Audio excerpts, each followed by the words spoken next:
তিন বন্ধুতে বোম্বাই গিয়েছে বেড়াতে। গোটা বোম্বাই তিনটে হলো হাড় কিপটে মাল, 1 টাকা খরচা করে না। হেঁটে হেঁটে বোম্বাই ঘুরছে, হেঁটে হেঁটে ঘুরে খালি দেখছে, এই দেখছে ওই দেখছে। রাত যখন 12টা তখন বলছে এবার শুই। কোথা শুবি? যেখানেই যেছে পুলিশে মারছে। তাহলে একটা হোটেলে যেতে হবে। একটা হোটেলে গিয়ে বলছে ভাই রুম খালি আছে, বলে বুকিং। আর একটা গেল বুকিং, বেজে গেল 1:30টা। হোটেলওয়ালা বলছে ভাই একটাই সিট খালি আছে, সেটা হলো প্রায় 50 তলা উপরে, কিন্তু লিফটটা খারাপ। ওখানে যদি চাবিটা লেন দিতে পারবো, ওখানটা দিতে পারবো, হলো ভাড়া যাই হোক দেবেন, যেটা মন যাবে দেবেন, থাকবেন। তিন বন্ধুতে বলছে চ, উঠতে যা সময় লাগবে লাগবে, একবারে বেলা 3টে পর্যন্ত ঘুমিয়ে নিয়ে শোধ করে নিব চোখ, আর ভাড়া তো যাই ইচ্ছা।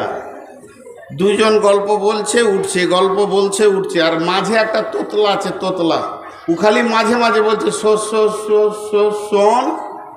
শোন বলছে। তখন এরা দুজন বলছে চুপ, আবার গল্প, আবার গল্প, আবার গল্প। আর এই যখনই বলছে চুপ, এর কথা লাই না। এই করতে করতে 69 তলা চলে গেছে, আর 1 তলা আছে। সিঁড়ির কোণে দাঁড়িয়ে লম্বা লম্বা নিঃশ্বাস নিচ্ছে, দে বলছে আচ্ছা তোতলার কথাটা একবার শুনি, বল। বলছে শোন, যে চাবি আনা হয় না। এতক্ষণে শুনলি বাপ, এতক্ষণে শুনলি রে, চাবিটাই আনতে ভুলে গেছে। আল্লাহ তাবারক ওয়া তাআলা বলছেন তোদের সফলতা পৃথিবীর কোন রাজনৈতিক দল দিতে পারবে না। তোদেরকে শান্তি দেবে কে? তোরা শান্তি পাবি কোথায়?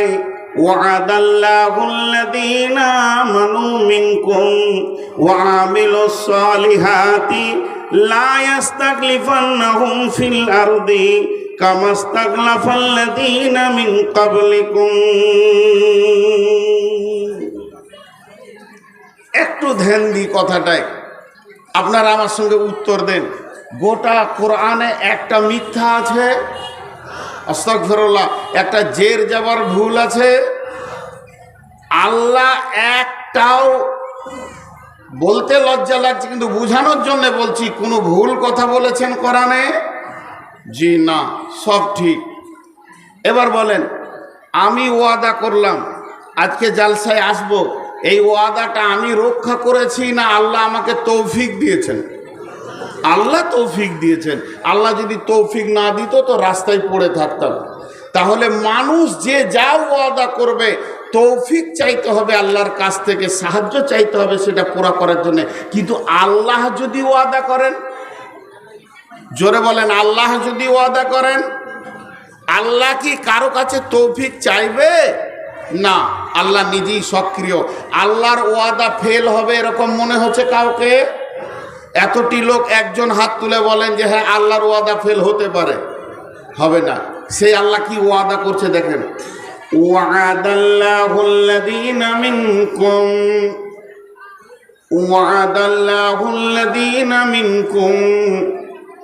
আল্লাহ তাবারক ওয়া তাআলা বলছেন আমি তোদের সঙ্গে ওয়াদা করছি রে, যিনি আমাদের মাবুদ, যিনি আমাদের রব, যিনি সত্যর সত্য, মহাসত্য, তার উপরে সত্য কিছু নাই, সত্যের শেষ আল্লাহ। সে রব বলছেন ওয়াদাল্লাহুল্লাযীনা মিনকুম ওয়া আমিলুস সালিহাতি। রে মুসলমান, তোরা ভালো আমলে ঢুকে যা। যখনই তোরা ভালো আমলে ঢুকে যাবি, যখনই তোরা তওবা করে নিবি, 100তে 100 জন মসজিদের ভিতরে ঢুকে যাবি, তা আমি কি করব? লা ইয়াস্তাকলিফান্নাহুম ফিল আরদি কামাস্তাকলাফাল্লাযীনা মিন ক্বাবলিকুম, যেমন আমি পৃথিবীতে পূর্বে বিজয়ী দেখিয়েছি, আজকেও তোদেরকে বিজয়ী দেখাবো। অর্থাৎ শুনেলে, আজকে রাত্রিতে যখন ঘুমাবি তখন দেখবি ভারতবর্ষের গদিতে একজন হিন্দু RSS বেঈমান বসে আছে। সকালবেলায় উঠবি তো দেখবে একটা পাক্কা ইমানদার 5 ওয়াক্তের মুসাল্লি বসে আছে। আমাকে কোনো ব্যালট লাগবে না, আমাকে কোনো ভোট লাগবে না, আমাকে ইলেকশন লাগবে না। আমি রফ সেকেন্ডের ভিতরে হুকুমতকে, ক্ষমতাকে চেঞ্জ করে দিতে পারি, যেমন এর পূর্বে করেছিলাম। কেমন করে করবে? মনে মনে হচ্ছে কেমন করে করবে, কেমন করে করবে। আল্লাহকে বেশিক্ষণ লাগে না। বাহরাইন সম্রাটের যদি ঘটনাটা লম্বা, আমি ধরছি না। একজন সাহাবী 30 জন সঙ্গে করে নিয়ে, 29 জনকে সঙ্গে করে নিয়ে 30 জন যখন সম্রাটের দরবারে পৌঁছালো রসুলের চিঠি নিয়ে, শুধুমাত্র একজন সাহাবীর চরিত্র দেখে, এদের ব্যবহার দেখে বাহরাইন সম্রাট কালেমা পড়ে নিলেন। তো আল্লাহ তাবারাক ওয়া তাআলা এতগুলি মুসলমানের মুখ পানে তাকিয়ে মুদিকে আল্লাহ হেদায়েত দিয়ে দিলেন। ওই থাকবে, ওকে আল্লাহ হেদায়েতের দরজা খুলে দেবে। যে উমর রসুলের জান আনতে গেছিল, সেই উমর রসুলের পাহারাদার হয়ে গেল সারা জীবন। এটা আল্লাহকে বেশিক্ষণ লাগে না। কিন্তু আমাদের কামিয়াবি খুঁজছি আমরা অন্য জায়গায়, আছে যে জায়গায়, সে জায়গায় আমরা খুঁজছি না। জি, আল্লাহ আবার কেমন বলছেন দেখেন। আল্লাহর কথাগুলো কত সুন্দর, কত রচনা শৈলী সুন্দর। বিসমিল্লাহির রহমানির রহিম। ওয়াশ-শামসি ওয়া-দুহাহা ওয়াল-কামারি ইযা তালাহা ওয়ান-নাহারি ইযা দাল্লাহা ওয়াল-লাইলি ইযা ইয়াগশাহা ওয়াস-সামাই ওয়া-মা বানাহা ওয়াল-আরদি ওয়া-মা তাহাহা ওয়া নাফসিন ওয়া-মা সাওয়াহা ওয়া আলহামাহা ফুজুরাহা ওয়া তাকওয়াহা قد أفلح من زكاها وقد خاب من دثاها।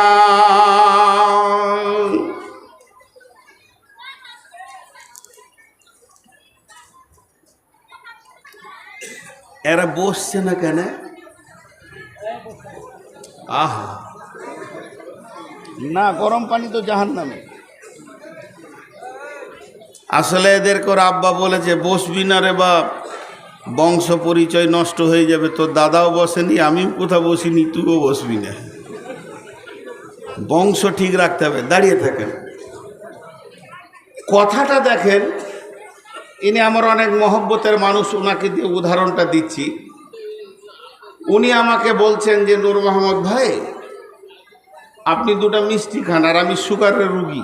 ঠাট্টা করছেন আমার সঙ্গে। তা আমি বললাম যে না, খাবো না। আবার বলছে 2টা খান। তখন একটু রেগেছি হালকা, বললাম তো খাবো না। উনি আমাকে রাগাবার জন্য বলছে না, 2টা খান। তখন আমি রেগে যে বললাম, বলছি আমি সুগারের রুগী, আমি মিষ্টি খাবো না। সাউন্ডটা একটু বাড়লো, কিন্তু উনি খুব চিঠি মার, বলছে এখানকার রসগোল্লা ভালো, 2টো খান। রেগে বললাম তো খাবো না, বারবার বিরক্ত করেন কেন? দিয়ে এবার আমি কসম খাচ্ছি, আল্লাহর কসম, আমি আজকে এখন এই টাইমে রসগোল্লা খাবো না। উনি বুঝে নিয়েছেন যে মাল খুব রেগেছে, কসম খেয়েছে। বুঝতে পেরেছেন? এরপরে আবার বলছেন তাহলে 2টো খান। তখন আমি রেগে একসাথে কটা কসম করছি, আল্লাহর কসম, আল্লাহর কসম, আল্লাহর কসম, আল্লাহর কসম, আল্লাহর কসম, আল্লাহর কসম, আল্লাহর কসম, আল্লাহর কসম, আল্লাহর কসম, আল্লাহর কসম, আল্লাহর কসম, আমি খাবো না। কটা কসম খেলাম? 11টা। কটা? কেন 11টা কসম খেলাম? মানুষ কখন 11টা কসম খায়, কখন ঘন ঘন বলে আল্লাহর কসম আল্লাহর কসম আল্লাহর কসম, এটা কখন বলে? কথাটা বোঝাতে পারলাম? একবার হা না বলেন, বোঝাতে পারলাম? যখন অত্যাধিক রেগে যায়। আচ্ছা আপনারা বলেন, আল্লাহ যদি কোনো কথা বলেন তা আল্লাহর একবার কসম খেলেই তো যথেষ্ট না? আল্লাহকেও আমাদের মতো বেশি খেতে হবে?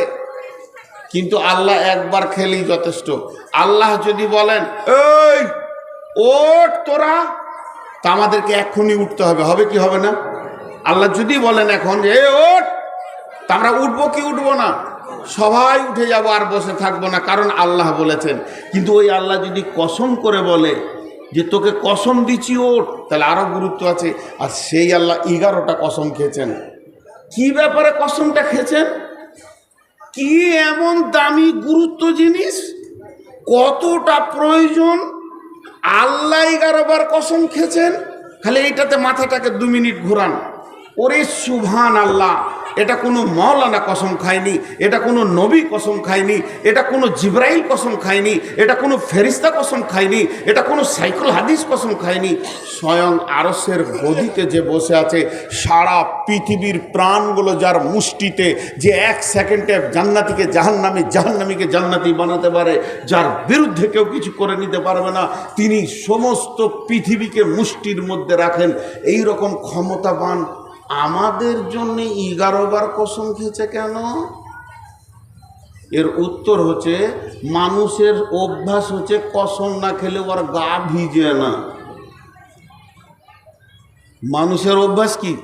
কসম না খেলে ওর গা ভিজে না, ওর গায়ের বেশ ব্যথাটা মরে না।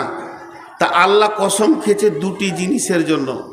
2টি জিনিস, একটাও বলা যেতে পারে। এবার দেখেন কসমগুলো।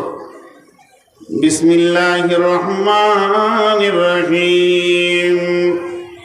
والشمس وضحاها والقمر إذا تلاها والنهار إذا جلاها والليل إذا يغشاها والسماء وما بناها والأرض وما طحاها ونفس وما سواها فألهمها فجورها وتقواها।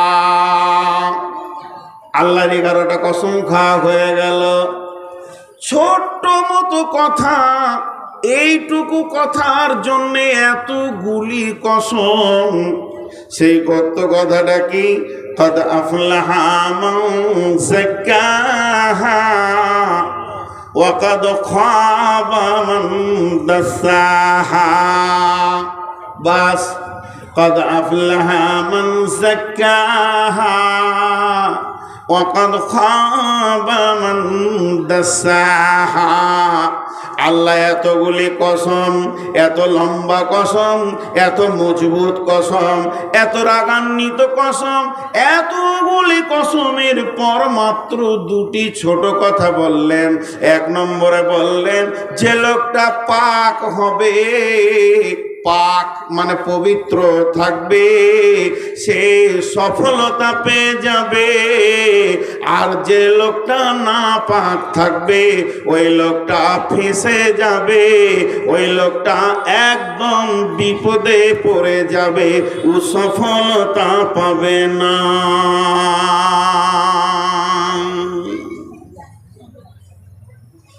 আমি বুঝাতে পারলাম?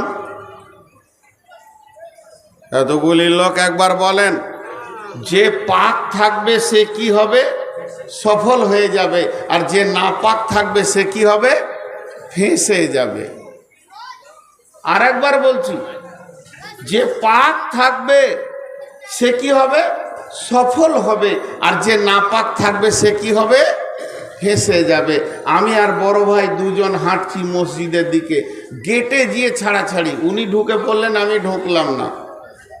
নূর মোহাম্মদ এসো না, আমি না পাক আছি, আমি না পাক আছি, আমি আর ঢুকলাম না।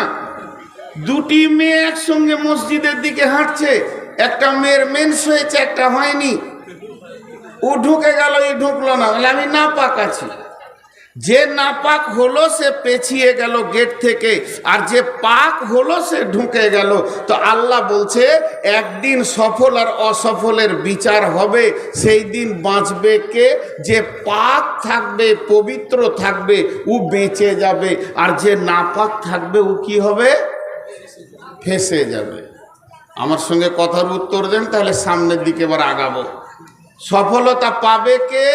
যে পাক থাকবে, আর যে নাপাক থাকবে সে কি হবে? ফেঁসে যাবে। বুঝে ফেলেছেন? তাহলে আর জালসা শুনতে হবে না।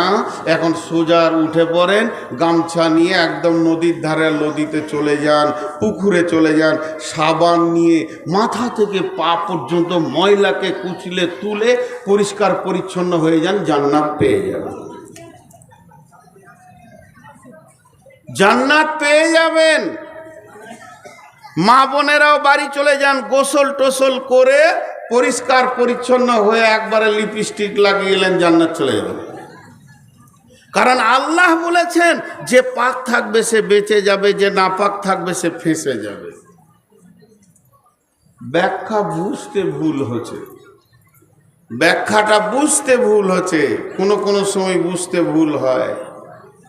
জি, আল্লাহ রসুলের দুটা বিবি ছিল, সবসময় হাঁড়ির পাশে হাঁড়ি যেমন খাটার খাটার খাটার খাটার লেগে থাকতো। ওই দুজনাকে আয়েশা আর জাইনাব, আয়েশা আর জাইনাব। আয়েশার দাবি আমি কুমারী বিবি, আমাকে অন্য স্বামী দেখেনি, তার মানে জাইনাবকে ইশারা করে বলে দিলে তোর আগের স্বামী ছিল, তোর গাটা জ্বলে গেল। তখনও বলে দিলে আমি আর রসুল একই বংশের, তুই তো অন্য জায়গা থেকে এসেছিস, ইয়ারও গাটা জ্বলে গেল। জি, কারণ ফুফাতো বোনের সঙ্গে রসুলের বিয়ে হচ্ছে। তাহলে এই যে গা জ্বলে যাচ্ছে, এদের খ্যাটার ম্যাটার লেগে আছে। তো বিশ্বনবী একদিন বললেন যার হাত বড় হবে, বিবিদের মাঝে বললেন যার হাত বড় হবে সে আমি মরার পরে পরে তার সঙ্গে আমার প্রথম মোলাকাত হবে, তার সঙ্গে আমার প্রথম দেখা হবে আমার বিবিদের ভিতরে। তার সিরিয়ালটা এমন লেগে যাবে, আমি নবীর মোলাকাতে সে প্রথম চলে যাবে। যতটি বিবি ছিল তার মধ্যে জাইনাব ছিল একটু শর্ট সাইজের, একটু শর্ট। আয়েশাও কি বলছে, জাইনাব আয় হাতটা মাপি। আচ্ছা, ওর জানটা জ্বলবে না? ও দেখছে যে শর্ট, আর ওকেই বলছে তোর হাতটা মাপি।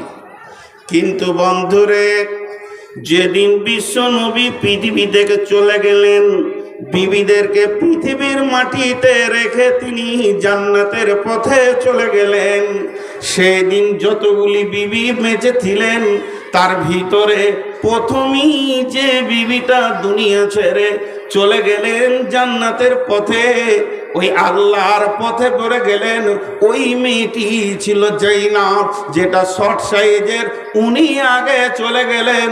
যেদিন উনি মারা যান, ওই আয়েশা যে বারবার ওর হাত মেপেছিল, সে আয়েশা জাইনাবের মাথার কাছে বসে বলছে, বুবুরে তুমি আগে রসুলকে পেয়ে গেলে, তুমি আগে চলে গেলে, আমাদের ব্যাখ্যাটা বুঝার ভুল ছিল।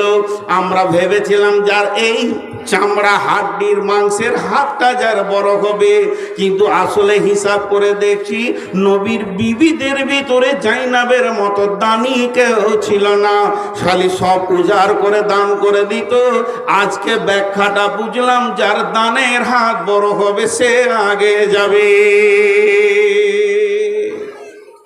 তাহলে এখানে পাক আর না পাক বলতে কি? আল্লাহ তাবারাক ওয়া তাআলা বলছেন, আম্মা জান আয়েশা বলেন, ইয়া রাসূলুল্লাহ আমাকে পবিত্র হওয়া শিখিয়ে দেন। আমি তো মহিলা মানুষ, আমাকে এত সুন্দর করে পবিত্র হওয়াটা শিখিয়ে দেবেন, আমি যেন পাক হতে পারি, আমি যেন পবিত্র থাকতে পারি। তখন বিশ্বনবী বলেন, আয়েশা রে সব থেকে বড় পবিত্র হলো রুজিকে পাক করা, রুজিকে পাক করা, হারাম থেকে নিজেকে বাঁচানো।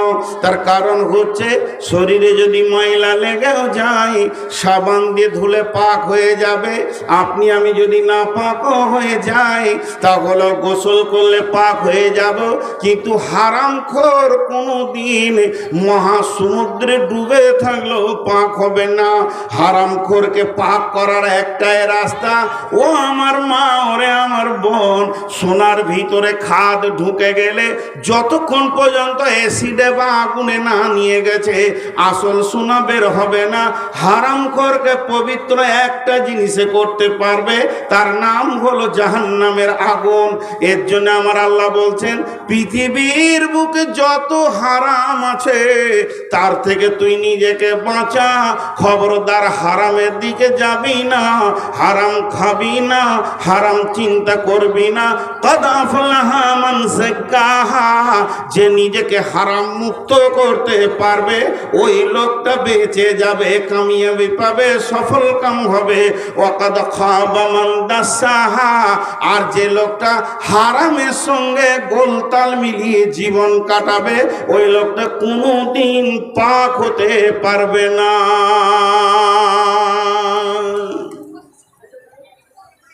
কথাটা বুঝাতে পারলাম? আরে হ্যাঁ না বলে না?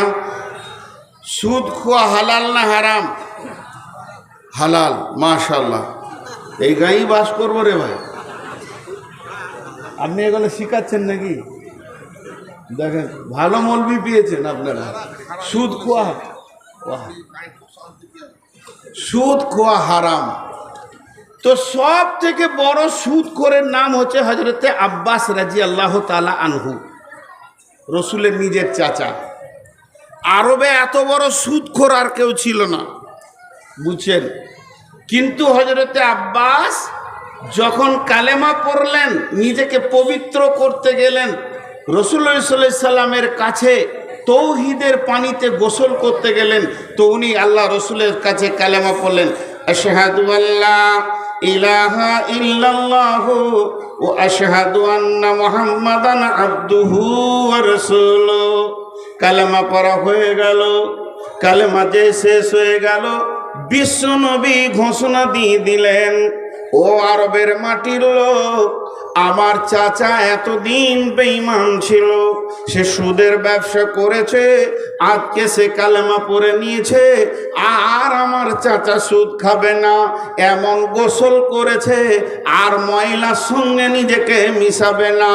অতএব তোমরা যারা আমার চাচার কাছে টাকা ধার নিয়েছো সুদের উপরে, তারা আজ থেকে শুনে নাও, তোমাদেরকে আর সুদ লাগবে না, শুধু আসলটাই দিলে হয়ে যাবে।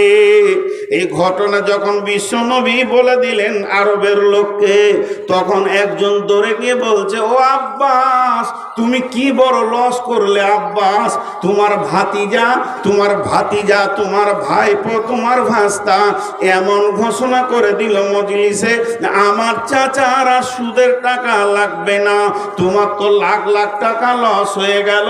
হযরত আব্বাস যে ঘোষণা দিতে, ও আরবের লোক শোনো, মক্কার লোক, মদিনার লোক শোনো, আমি এতদিন বেঈমানি জগতে ডুবেছিলাম, মুশরিকের চেম্বারে ডুবেছিলাম, এত জঘন্য জায়গায় ডুবেছিলাম, ওই জন্যে আমার হাতে পায়ে যেমন পায়খানা পেশাব লাগে, সুদ মদ সবই লেগেছে। আজকে আমি তৌহিদের পানিতে গোসল করে নিজে পবিত্র হয়ে গেছি, আর আমার গায়ে ময়লা নাই, এক তিল ময়লা নাই, আমি পরিষ্কার হয়েছি। আমার ভাতিজা আমাকে পরিষ্কার করে দিয়েছে, পূর্বের গুনাহ আমার মাফ হয়ে গেছে, আমার গায়ে একটা কলঙ্কের দাগ নাই। তো আমি আল্লাহ পেয়েছি, রসুল পেয়েছি, পবিত্র দিন পেয়ে গেছি। এই খুশিতে আমার ভাতিজা যে ঘোষণাটা করেছে সুদ লাগবে না, আসলটা লাগবে, যোগ্য ভাতিজা ঠিক কথা বলেছে, তবে আমি আর একটু অফার দিছি, আমি আসলটাও মাফ করে দিলাম। ঈমান আনার সঙ্গে সঙ্গে কাজ কেমন? তাহলে বলেন, এদের সাবানটার ভিতরে কয়লা ছিল না, কাপড় কেচেছে, কাপড় সাফ। আর আমি নামাজি, আমি পরেশগার, আমি আলদাবাই, আমি মিথ্যা বলি, আমার সুদের ব্যবসা আছে, আমার এনজিও আছে, আমার অনেক গ্রুপের সঙ্গে টাকা দেওয়া আছে মা বোনেদের, অথচ ও নামাজি। আচ্ছা বলেন, ও পবিত্র আছে?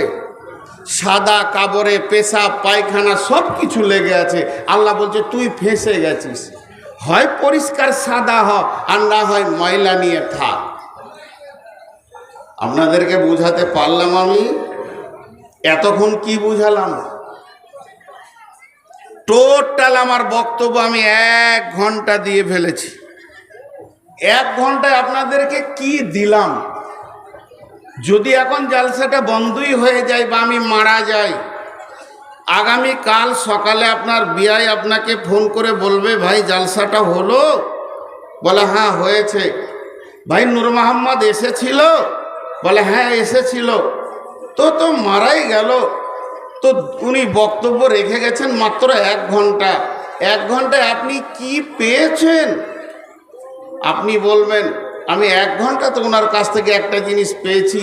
আল্লাহর কাছে যদি সফল পেতে হয় তো নাপাক হারাম থেকে নিজেকে বাঁচাতে হবে। যে হারাম থেকে বাঁচবে সে সফলতা পেয়ে যাবে। আর সফলতাটা কত গুরুত্ব, সফলতাটা কত গুরুত্ব, সফলতাটা কত গুরুত্ব, সফলতাটা কত গুরুত্ব। ওহি বন্ধ হয়ে গেছে, নতুন হাদিস তৈরি হচ্ছে না, কিন্তু আল্লাহর তরফ থেকে সফলতার ডাক প্রতিদিন 5 বার চলছে। চলছে কি চলছে না? এরা হ্যাঁ না বলে না। আর ওই বেটা ছেলেটি ওইদিকে দাঁড়িয়ে আছে, তোদের শাশুড়ি ওইদিকে আছে নাকি রে? বেয়াদবের দল। পানি খায় আছে বলে বাস। আর কতক্ষণ? 10 মিনিট লাগে। আমার কতক্ষণ? তার কত ওরা বসেন না তো। আর কত? আমাকে দুটো কালেকশনও করতে হবে, সময়টা বলবেন তো সেরকম করে হবে। দেখেন উঠছেন কেন?